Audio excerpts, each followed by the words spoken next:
Hello and welcome to the Outside View Show USA. I'm coming to you from Germany, the land of efficient bureaucracy and bread that actually requires teeth, to look at the absolute madness that was the United States over the last 7 days.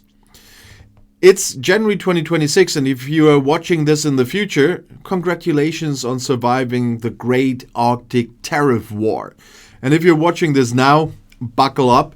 This week was a fever dream directed by a chaotic toddler with a nuclear briefcase. We have to start with the biggest story of the last weeks, and that still is Greenland. Or should I name it like President Trump, Iceland? Well, for those who haven't been following, President Trump has spent a lot of time treating the world's largest island like a fixer-upper on HGTV. Last Tuesday, he stood in a packed press room and instead of discussing inflation, reminisced about his baseball career. And he literally said, "I was quite the baseball player. My mother told me, son, you could be a professional."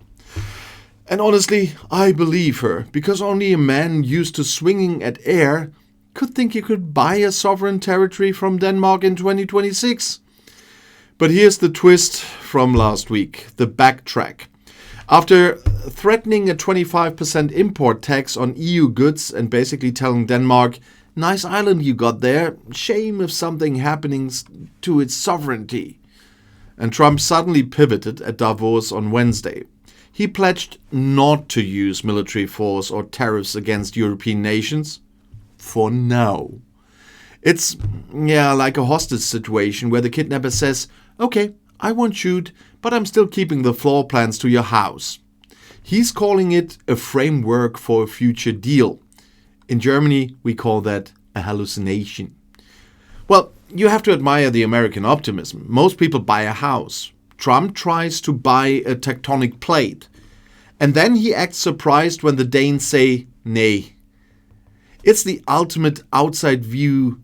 America is the only country where national security is used as a synonym for "I want more minerals and a better view of the aurora borealis." While the president was eyeing Arctic real estate, the vice president was busy yelling at Minnesota. Last week, Minneapolis became the front line of the ice versus the city war.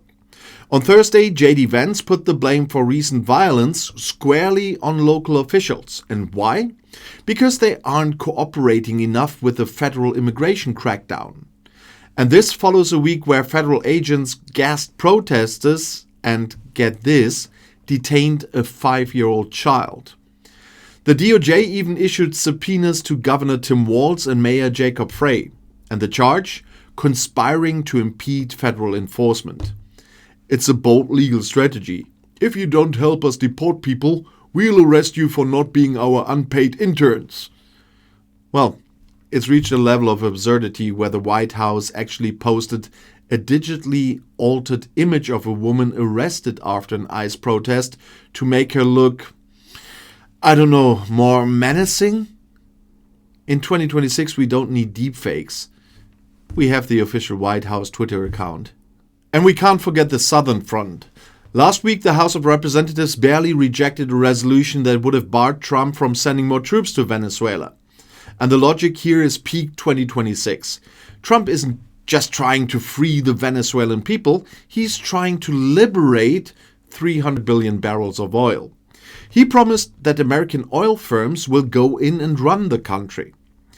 Imagine being a Venezuelan citizen right now. One day, you're dealing with Maduro. The next day, a US Navy SEAL knocks on your door and says, "Hi, I'm here to check your dipstick. Also, we own your backyard now. God bless America." Back in Europe, the World Economic Forum at Davos was basically a Trump victory lap. While there, he outlined his bold vision for American prosperity, which mostly involves telling European leaders that their countries are prestigeless and that Norway controls the shots. And just to make sure things stayed weird at home, the White House officially proclaimed a National Day of Patriotic Devotion last week. Because nothing says democracy like a government-mandated day where you have to think about how much you love the government. Here in Germany, we had a few of those in the past, and spoiler alert, they didn't end well. And Chuck Schumer is currently facing a revolt from his own party because he has little appetite for another government shutdown fight over healthcare costs. It turns out when the president is busy annexing islands and seizing oil fields, budget transparency feels a bit like bringing a spoon to a tank fight. And just on Friday, a hearing on January 6th, yes, we are still doing this in 2026, erupted when ex-officer Michael Fanone clashed with activist Ivan Raiklin. Even Stuart Rhodes, whose sentence was commuted by Trump, showed up. It's like a greatest hits tour of American polarization, but everyone is angrier and has less hair.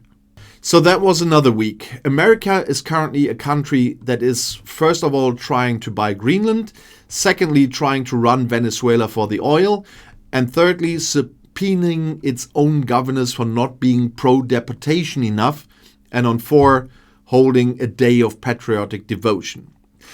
It's a lot, and if you're feeling overwhelmed, just remember, at least you're not a Danish diplomat trying to explain to Donald Trump that Greenland is not for sale for the 400th time this week. And if you want to know more what we think here from the outside about everything that's going to happen over there, just tune in again next week, because that will give us one more week of madness, I'm sure.